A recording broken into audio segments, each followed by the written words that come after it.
And we are back. Thanks for staying with us. It's time for our relationship segment. Of course, you know, we do this every Wednesday on the show. Today with me is Pastor Tosin Tokwe Babalola. He's a seasoned teacher of the Word of Life, a huge asset to his generation in the area of teaching on the subject of relationships and marriages. He's on an assignment to embrace create change, in marriages. And of course, he is a certified advanced marriage counselor from the Institute of Marriage and Family Affairs, USA. And today we discuss 10 things real men do in marriages. Good morning. Good morning. You're welcome once again. Thank you for having me one more time. Yes, now let's establish who a real man is. Of course, well, one of the disorder of this generation is that we assume that a male is a man. Ah. Okay, so we need to establish the fact that being a male does not necessarily make you a man. Okay. A male is your gender. The man is the acceptance of the responsibilities of the office of a male. So a real man is that person that has gathered enough strength, wisdom, knowledge to stand in the different offices he's required to occupy.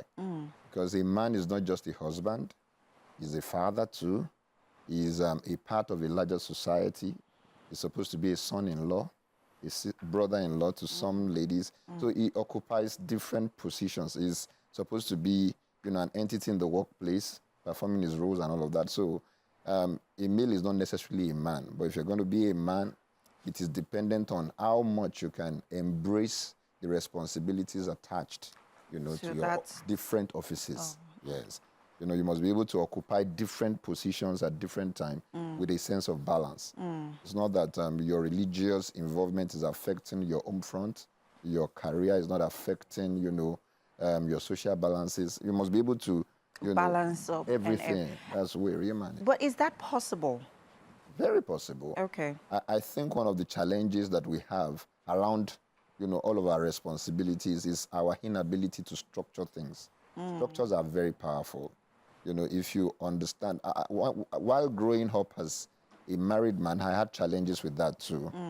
I've always lived my life independently, doing my things and all of that. I just discovered at some point that I need to be more deliberate about people around me.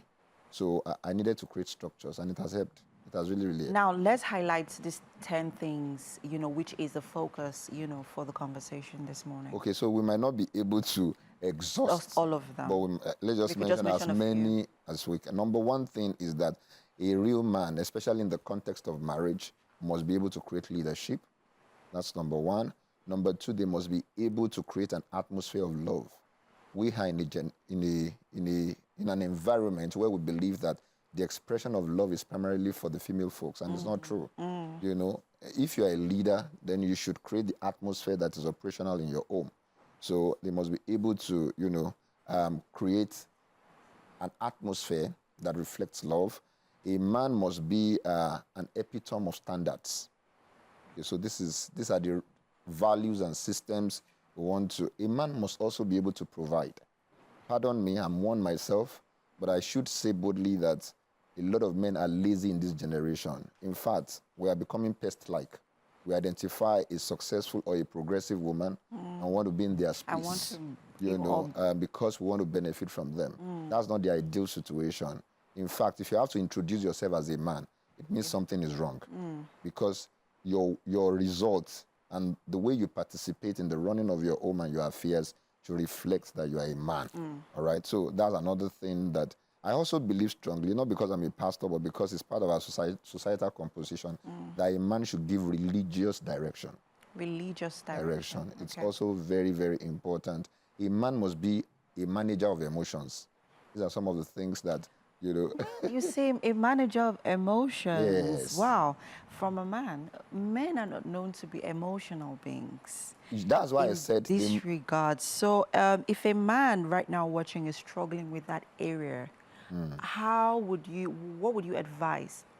What steps does he need to take, to, be that, emotional being, which is required. It is a prerequisite in this regard, you know, to be a real man, you know, in the context of marriage? Yes, a man might not be emotional, but if he's going to make the best of his home, he must be a good manager of emotions. I re-emphasize that because you will be dealing with a lot of emotional people around you.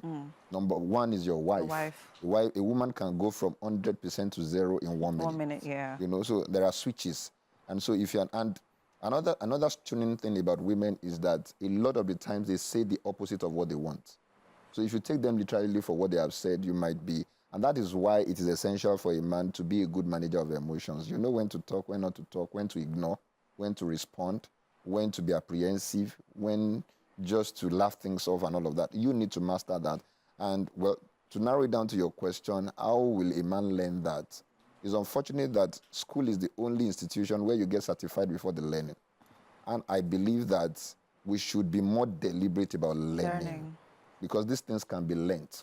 They might not be there. We all came empty. We're a product of the things we have taken in. So if you feel that you are deficient in a particular area, the ego of a man obstructs his learning process. I've observed that. Yes. And we need to repent from that. We need to stop it. We are all learners. And so we should be humble enough to accept the fact that we do not understand these proceedings and we need to learn it. Okay. In fact, what we are discussing today, I wrote a whole book about it. Oh, wow. Because I discovered that people need to learn these principles. So a man must be, the fact that you are not emotional, or let me say highly emotional, because men are actually emotional, we have just been trained to gloss over our emotions. They're not seen to be emotional. Yes, we should not be seen, which is also a wrong teaching. I mean, it's okay to be vulnerable, especially in the space of people you love, so that they can know when you need help. You know, so I don't believe that we should not be emotional. We should express it, of course. It should be minimal. It should be managed. You should not become a pet because you're trying to be emotional. But it's also okay to do that. Okay. So let's run through the other things. Okay, so I've mentioned they must provide. He must be a leader. He must be a leader. He must give religious direction. He must be a manager of emotions. He must bear the burden of all members of the family. Okay. All right. You must be able to help them in decision-making processes. A man must know.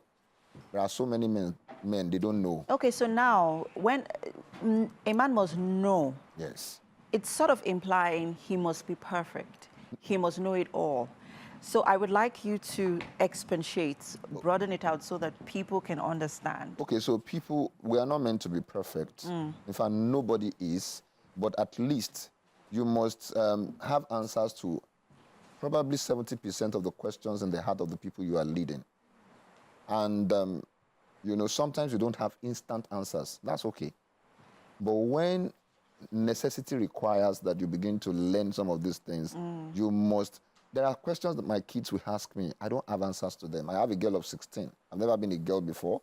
You know, she would ask me some of these questions. I don't have the answers. But I tell her, give me a while, give me a little time. I'll get back to you on this. It means that I must become deliberate about searching out answers for the ones I lead. Which is something you said earlier on, but deliberate about learning. Learning, yes. So you must know. If all of the times your answer is, I don't know, they won't come to you anymore. They look for answers elsewhere, which is dangerous. You're exposing your family. So a man must know. The truth about it is that their focuses, their areas of interest are different. My first daughter loves music. The second one loves fashion. The third one, who is a boy, you know, loves football.